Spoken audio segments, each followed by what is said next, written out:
sheets, and I have Bobby kind of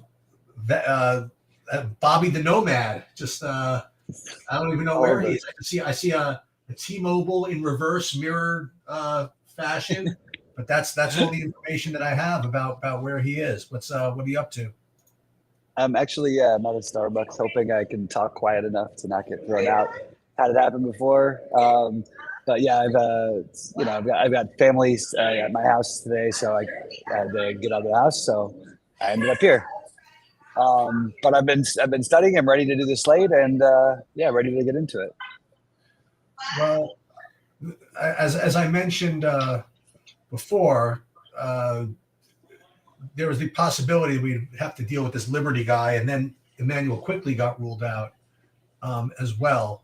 So this Grady Dick / Liberty guy are showing up as these big values that you have to deal with. Game probably blows out, but I mean they're good values, right?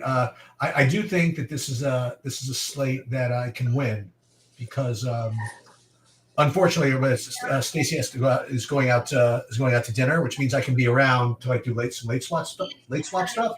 I think that is going to be pretty important to continue to late swap throughout the course of the evening. Mm-hmm. Yeah, I agree, and it's going to a lot be starting lineups, to be honest with you. All of this is based on a projection that Freeman will start, which we have no reason to think he will. Other than that, I guess they need a point guard, and I guess you're calling him that. But remember, Bruce Brown is there also. He's also a game time decision as well. But Bruce Brown, back in Denver, unfortunately the game's probably going to blow out, so maybe not a great Bruce Brown game script. But we're going to have to look out for some other starting lineups with the Celtics. I mean, we're assuming that Hauser's going to start right now. I think that's what they'll do. Is it possible that? Oh no, Michael Porter isn't. Okay. So Michael Porter, what about him? Oh, I had some story about Michael Porter not being in for some reason, but he's in. Oh, I actually like Michael Porter a lot. But for people who don't know, also Jonte Porter on the other side of that game is his brother. I was getting some of that a little earlier, actually. Yeah, I don't think it's that crazy, and throw the little brother narrative in there. It's just a wild play to get different because it's just a lot of things that are going to be very chalky that are based a lot on speculation. That's why I like the idea of getting some Bruce Brown.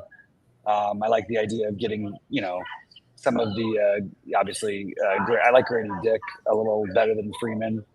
I also think the Jonte Porter is it could end up being a Jonte Porter night. Like it's totally possible. The other one who could end up starting is Jalen McDaniels. So yeah, could Jordan Nwora, you never know. Like, you know what I mean? And all of these guys, I don't see one as being that much better than the other in a game that's script that's probably going to be a blowout anyway. Yeah, this is a 16-point spread, which is rather concerning. It's Yeah, I'll take the over. I'll give up the 16 too. I don't think this game is going to be within 30, but I understand that it's hard to win by 30, but it's really not that hard for the Nuggets to win by 30 at home against just an absolutely garbage lineup. I mean, maybe one of the worst NBA lineups I've seen in recent times. And I'll tell you this: if the blowout is going to keep Jokic's ownership tame somehow. Remember, he can get 80 in 3 quarters here. You know what I mean? I don't know about 80 in 3 quarters. The only issue with that is, the only issue is that Luka gets 80 every night, and their price difference is not that much, unfortunately. So that's the only issue I keep having. I was looking at it today, and I was like, maybe Jokic is an interesting pivot, and then I'm like, why am I doing this? Like, we all know one thing: Luka's numbers it's just a totally different level. This is not the same. This is not the same thing as anybody else. He has the highest upside. He has the highest floor, and on top of it, he's in a competitive game. So I just couldn't quite pull the trigger on the Jokic unless I was going to be playing Jokic with Luka. That's interesting. And I actually think Jokic is going to have ownership. It's weird to me that Jokic is going to be more owned, or at least similarly owned to Luka, because that just not that it can't work out on a certain night, but there's just no way when these guys are within 600 of each other, I'm just not going to be playing them. You don't play them the same amount. Look at Jokic's numbers with Murray. Jokic has hit 60 one time in the last 6 games, has hit 60. And Luka, I mean, yeah, it's a bad matchup for Luka, but like Luka hasn't hit less than 70, and he's hit less than 70 one time in like the last month. You know? Like, what are we doing here? You know? But I sort of like the builds around the other guys. Like I think Cade Cunningham's upside is makes him a great play. I like the DeRozan play tonight. Karis LeVert, Derek White, Jaylen Brown, Jason Tatum. That next tier down is just a little bit more interesting to get like 3 or 4 of those guys, and then instead of just going all the way up for one guy. That's the way I ended up deciding tonight. Although, as I always say, it's probably just wrong not to, like, whenever you're just going to be playing 1 or 2 lineups, I just feel like I should probably. I usually err on the side of just playing the Luka, because it's just, I mean, you could be giving up 9. He could score 90 any night.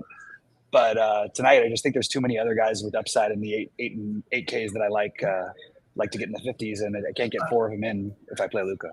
I still have Bruce Brown as being questioned. Yeah, he is.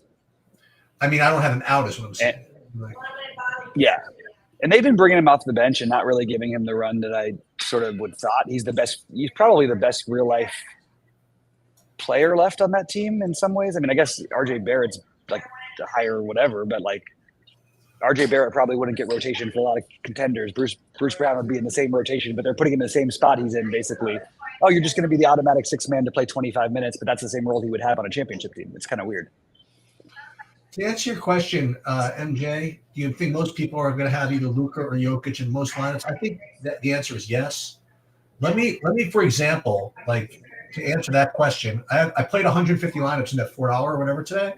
So I'm going to actually just test that and see how many lineups I have with neither Jokic nor Luka. Let's see. Yeah. Boy, I've got a lot, actually. Wow, this is kind of nuts.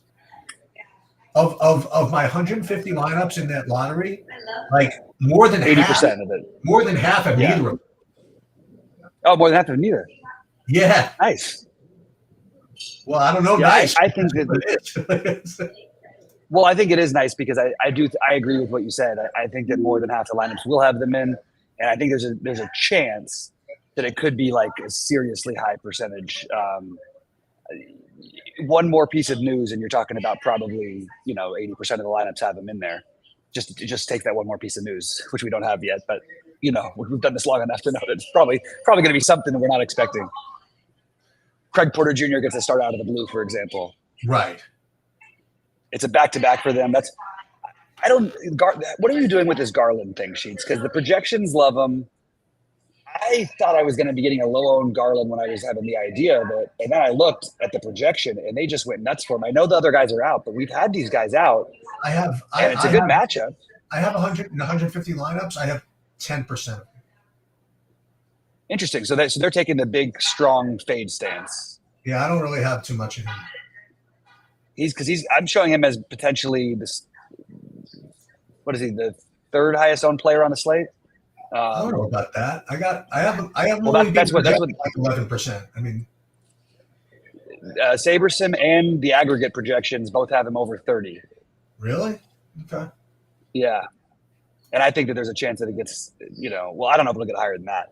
It just seemed a bit ambitious. I don't really understand. Yeah, they got him as the 2nd highest owned on Sabersim, and then Goldie's got him. Oh no, Goldie's got him as the 2nd highest owned. Sabersim's got him as the 3rd highest owned. On DraftKings? Yeah. I think you might be looking at something different. I think you might be looking at LeVert instead of Garland. I said LeVert. Oh, you said Garland. So I'm like looking all over. Oh, did I? Oh, I'm sorry. I'm so sorry. I meant LeVert. I'm so sorry. Yeah. That's just Well, what is going on here? Yeah, I have him at like 30% projected, and I have a bunch of them. I'm getting I'm pretty much with the field. I have like 35% of them. I really want to. It feels like the kind of thing we should be trying to fade. Like Okay. inconsistent. I know there's guys missing, but first of all, they've been missing for like Max Stress hasn't been playing, and Garland has hit. You know, he has some huge upside, but he also has a total. There's a 25 fantasy point path for him. Like he just did that the other night. Well, that was a blowout. But even the games that were close, he put 29 up against Atlanta, 29 against Boston. Now he missed a ton of shots, and he's probably not always going to miss those shots. But like, it's not like his usage was outlandishly high.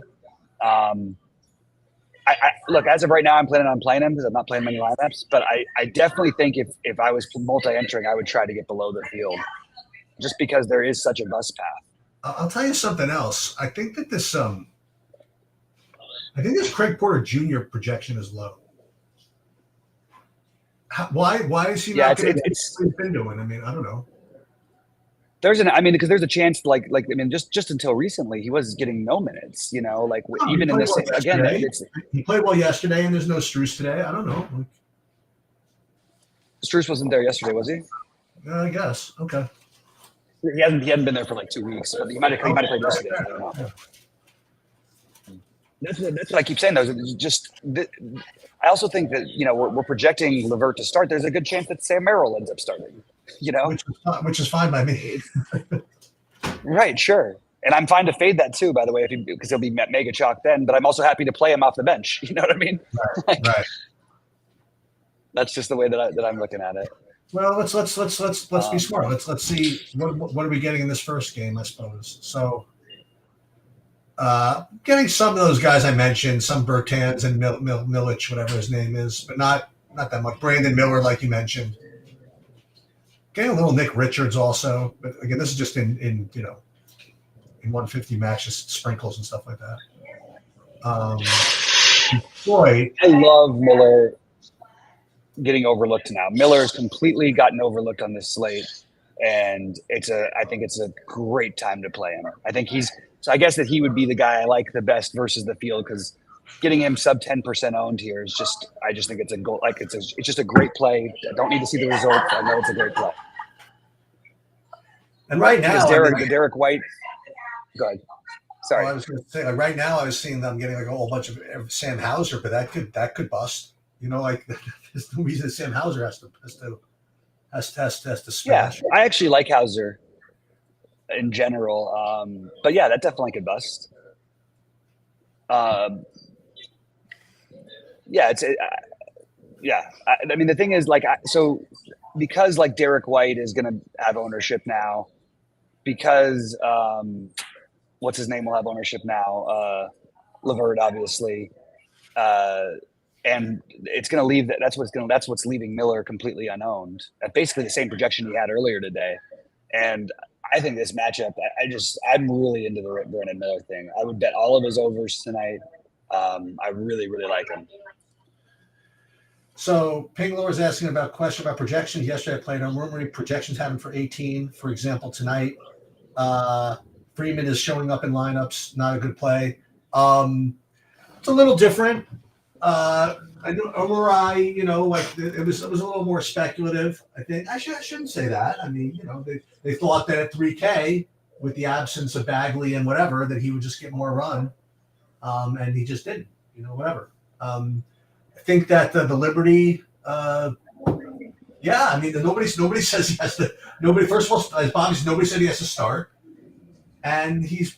First of all, even if he gets his minutes, I mean, remember, he played 18 minutes 3 games in a row and amounted to nothing, so I have no problem if you want to fade him, it's really not like a lock or anything like that. I have no issues with that.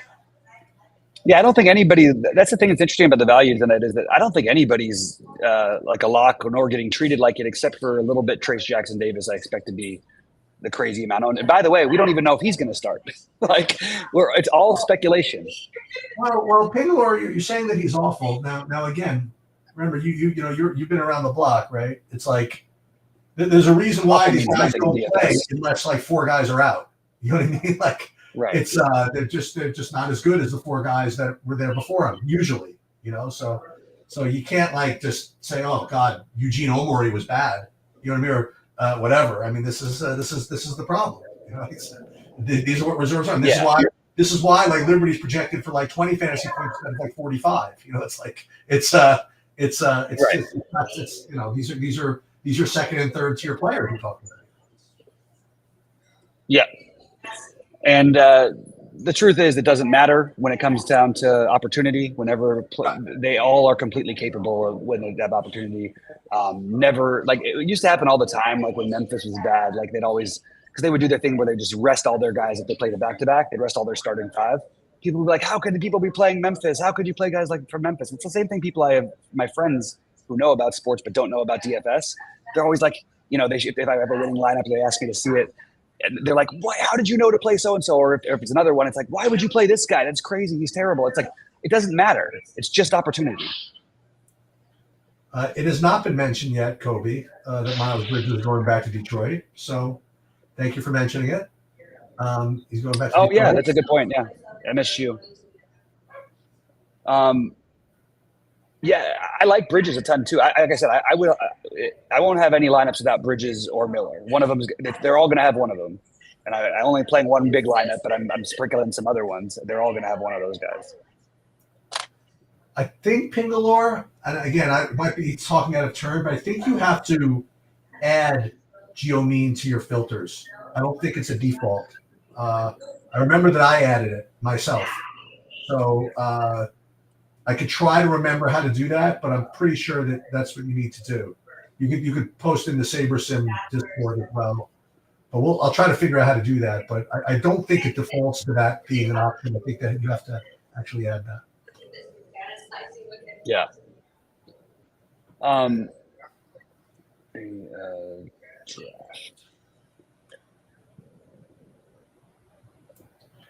the other guy I might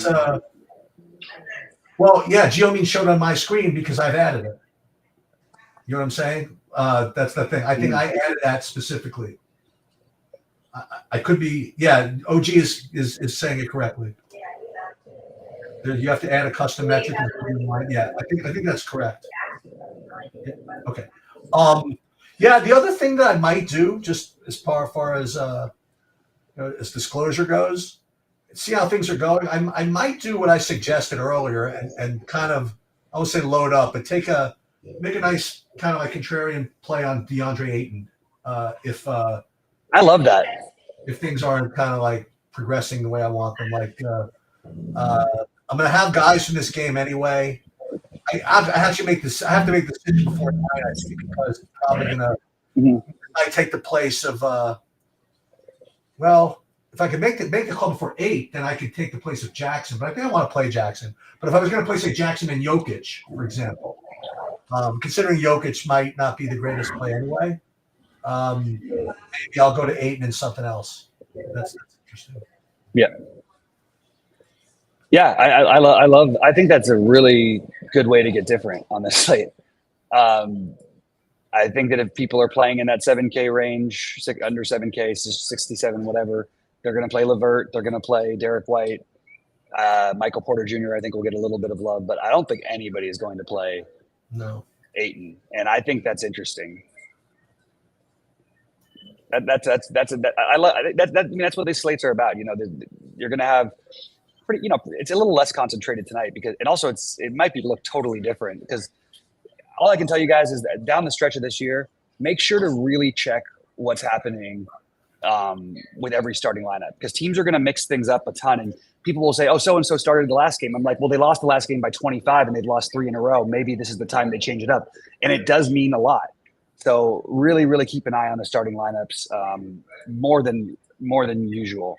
I also just wanted to point out a couple of NBA trends that have sort of happened throughout the league. Scoring is significantly down. They made a big point apparently mid-season at the not quite mid-season, but the All-Star break. They made a big thing and had met with all the officials and said it's getting too out of control. We need to stop with this. Stop giving all the offensive players all the control. So the scoring's been down significantly. Remember that we had back-to-back nights where one was a 12-game slate, one was a 7-game slate, and all the unders hit in all 19 of those games, which I don't remember ever seeing before. And now the point spreads have kind of caught up with it, but they're really trying to officiate the game differently and make it a little bit tougher and let the defenders get a little bit more physical, which I really like. But it's definitely been happening like crazy. Fouls are down, scoring is down. Physical play seems to be up from every game that I've watched. So I think that it is making a difference already. The other I thing do is, think this Detroit, go ahead, Shoots. no, go ahead. You're saying about Detroit?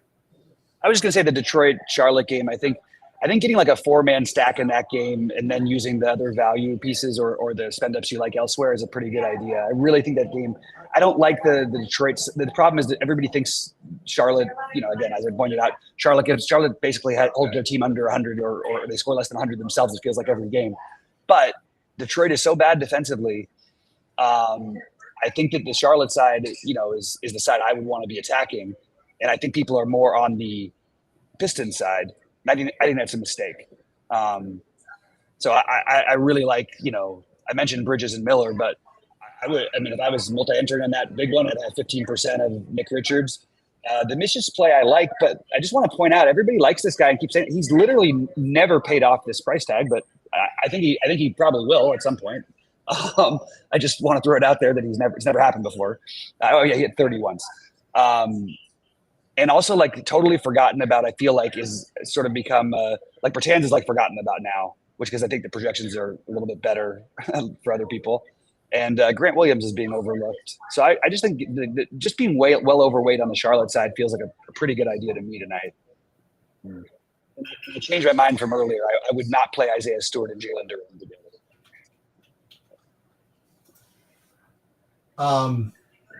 Oh, okay. Yeah, I asked you about that before. Excellent. The other thing I was going to mention is presuming he plays or whatever.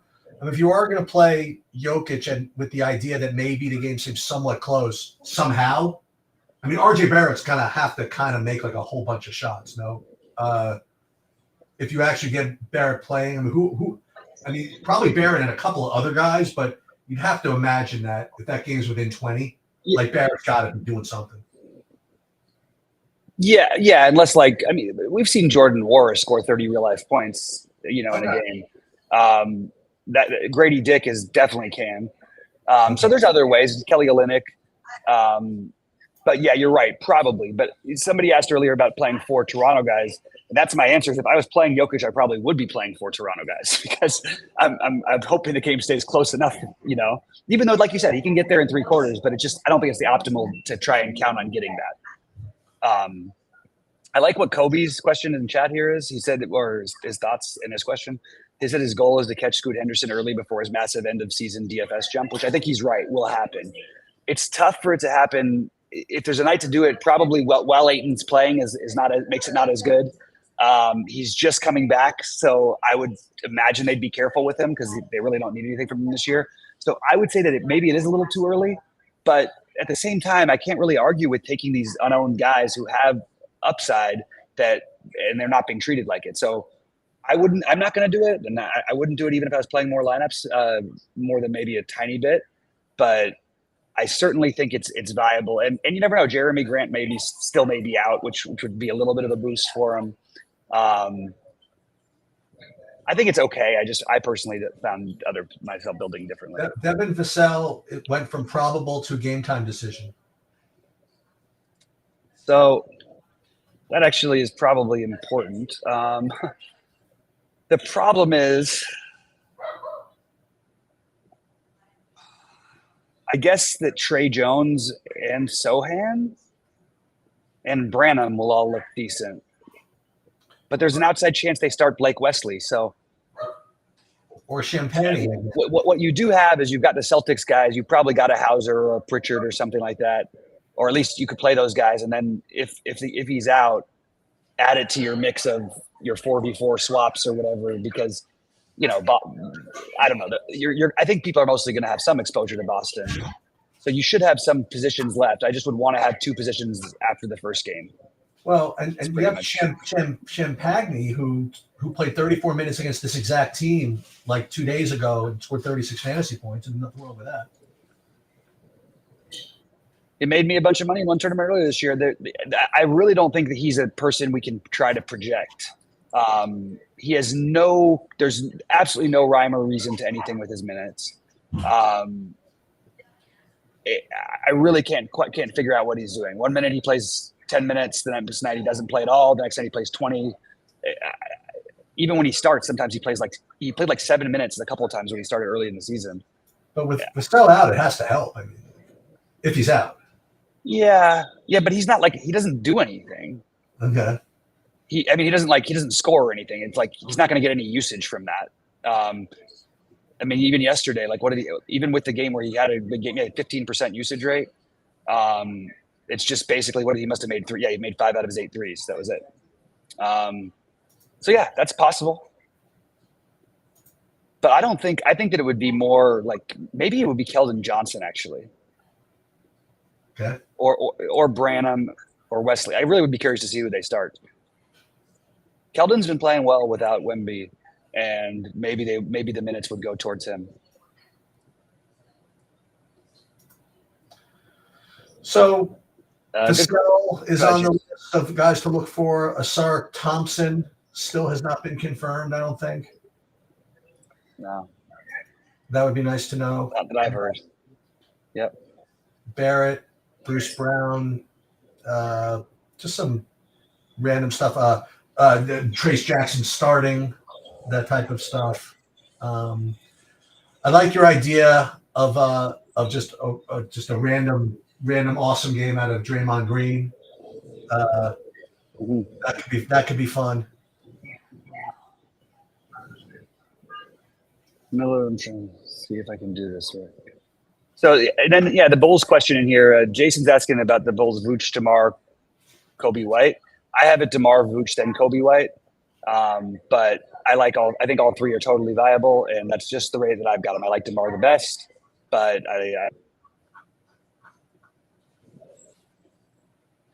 and can I get Pritchard?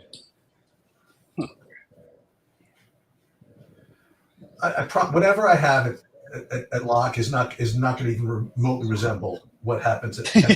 It's probably true. It's not even close. Yeah.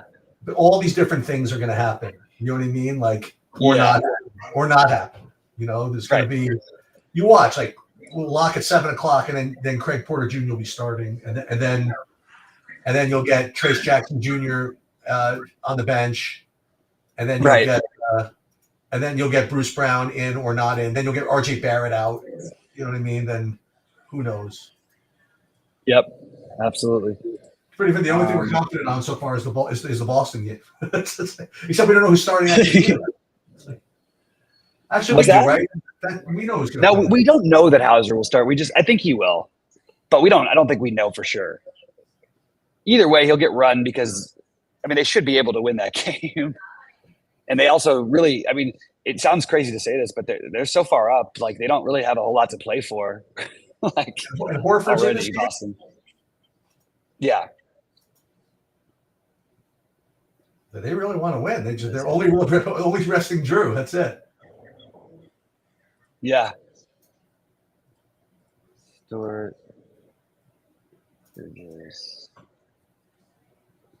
Well, they're just.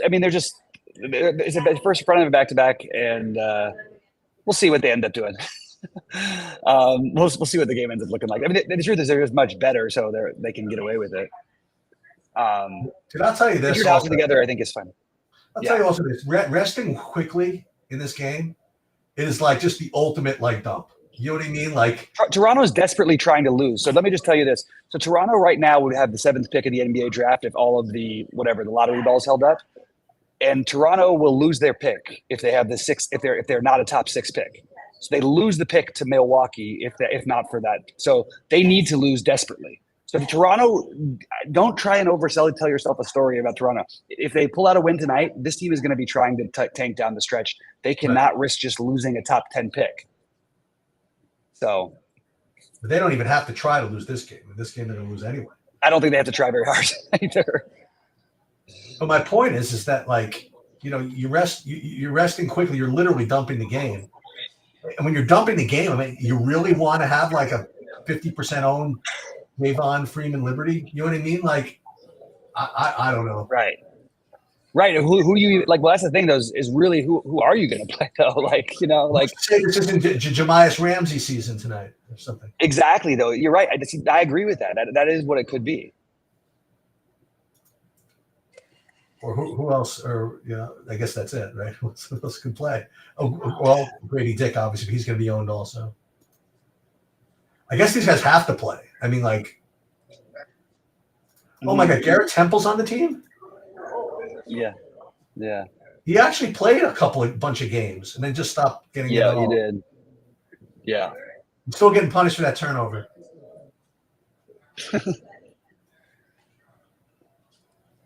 Asar Thompson is out. Okay, that actually is relevant. That's a boost. So Fontecchio is probably going to look like the play.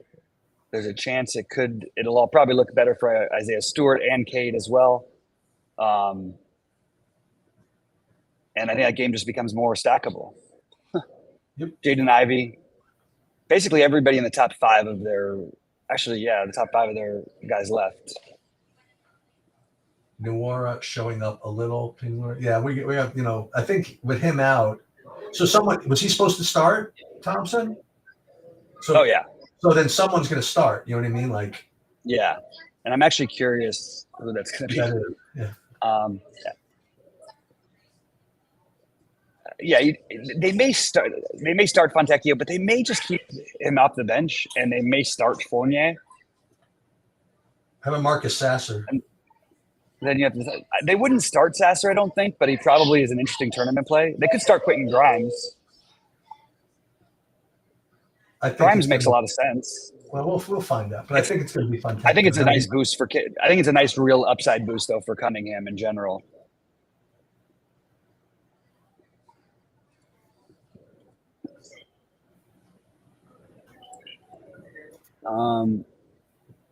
I am curious who that's gonna be.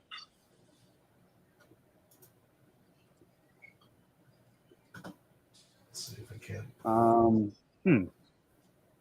Osar's out. I'm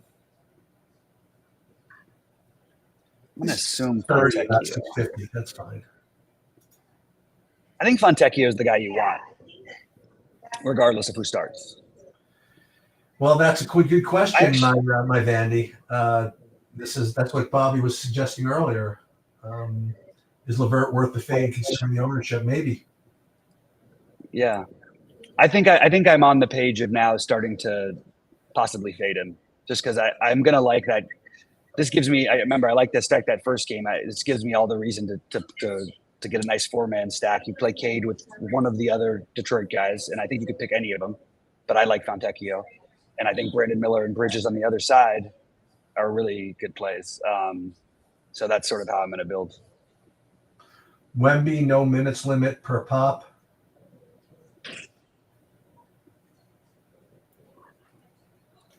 I don't even know what that's that means. Interesting.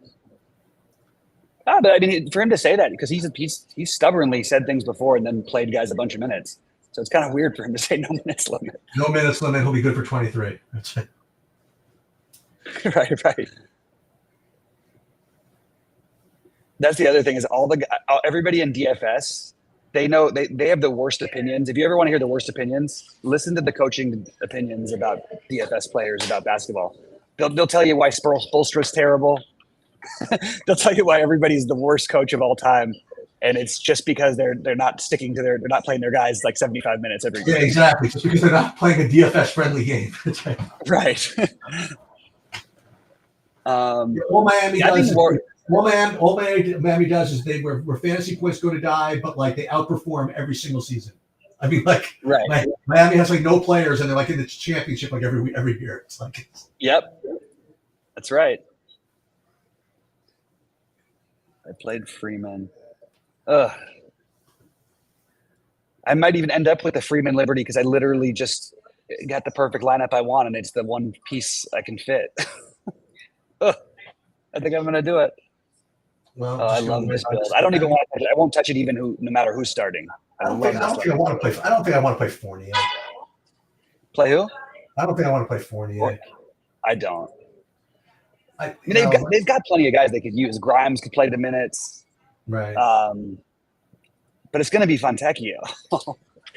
Cavs are I actually hope Fontecchio doesn't start. LeVert is starting. Garland, LeVert, Okoro, Yang, Allen. So we're going to play Merrill maybe off the bench. Maybe. Who off the bench? Merrill. Oh, your guy, Porter. Oh, Merrill. Yeah, Merrill off the bench. Nice. I don't know. I'm just gotta wait on this Detroit stuff now. Cleveland is what it is. Nothing else to deal with. We just got to get a starter for Detroit and a projection. Bruce Brown still a Q tag. Look at this Fontecchio, what he's been doing lately. Man. He's got a wide range of outcomes, but he can certainly get hot. He'll just chuck it. He loves to shoot.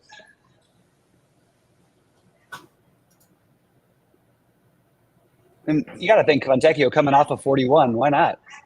Yeah. Oh, Fontecchio starting. Damn it. He is, right? Really, yeah. Now it's kind of like you have to play him, but before at least some people weren't going to play him.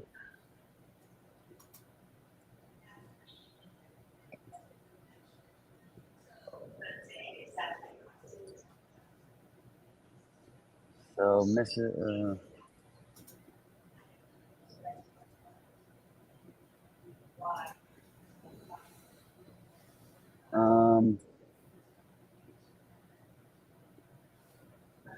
God, this game is going to feel so easy for Boston. The last teams they played Dallas, Golden State, at Cleveland, at Denver, at Phoenix, and now they get to play a Portland team. It must feel like it's a totally different game.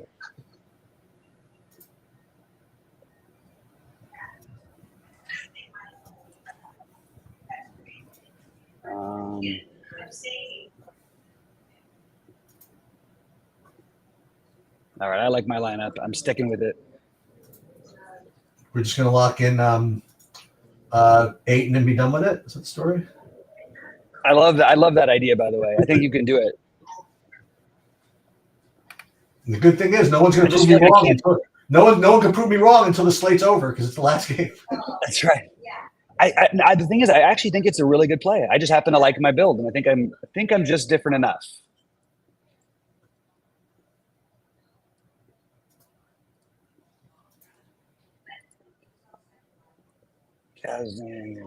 Thanks for the help, MJ, by the way, on updating. I always appreciate it when you guys can update the lineups while we're on. I am probably going to get out of here and finish my stuff and just post my exposures in the Discord. And yeah, I'm gonna try to update projections if I can before I need to get something from Detroit. And if not, then I apologize. But definitely is a late swap day.